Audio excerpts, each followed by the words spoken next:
अगर मैं आपको कहूँ कि आप अपनी इच्छाएँ जिनसे माँग रहे हैं, जिनसे आप अपने डिज़ायर्स को फुलफ़िल कराने के लिए आप प्रे करते हैं, आप प्रार्थना करते हैं, वो देवता, वो देव अगर आपकी कुंडली के अकॉर्डिंग ही हो, तो आपको वही चीज़ें उतनी ज़्यादा मेहनत ना करके भी मिलने लगेंगी। कौन है आपकी कुंडली के इच्छा पूर्ति देव? ये चीज़ आपको कैसे पता चलेगी? तो इसके लिए हमें चाहिए क्या? अपनी कुंडली के अंदर आपने 11वां भाव जो है वो देखना है। वहाँ पर कौन-सा नंबर लिखा हुआ है, वो चीज़ आपने चेक करनी है।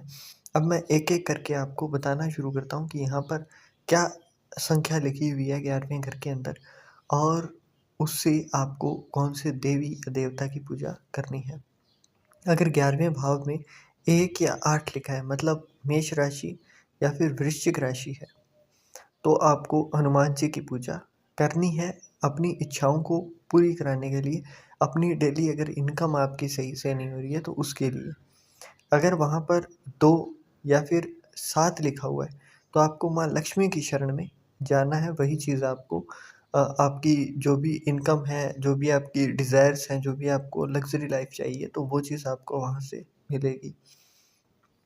अगर वहाँ पर 3 या फिर 6 लिखा हुआ है, तो आपको गणेश जी की सेवा करनी चाहिए, वही है जो आपको यहाँ पर आपकी परेशानियों से, आपकी डेली इनकम से आपको ऊपर लाने का काम करेंगे।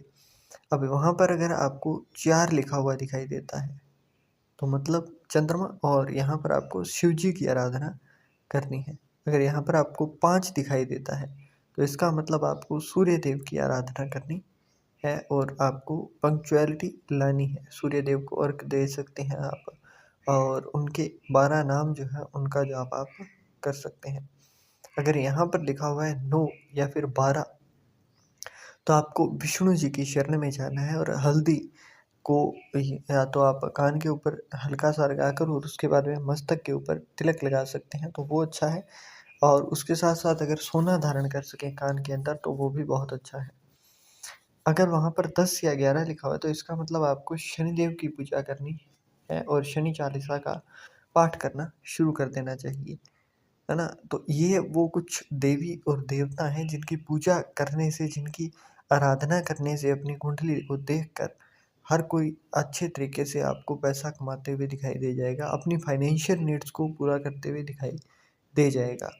तो यही चीज़ें होती हैं जो कि हर कोई अमीर बंदा करता है और जो भी अच्छे एस्ट्रोलॉजर की शरण में आ जाता है तो वो लोग अपने उस यजमान से करवाते हैं ताकि उसकी कम से कम इनकम से जुड़ी हुई दिक्कतें ख़त्म होना शुरू हो जाएँ।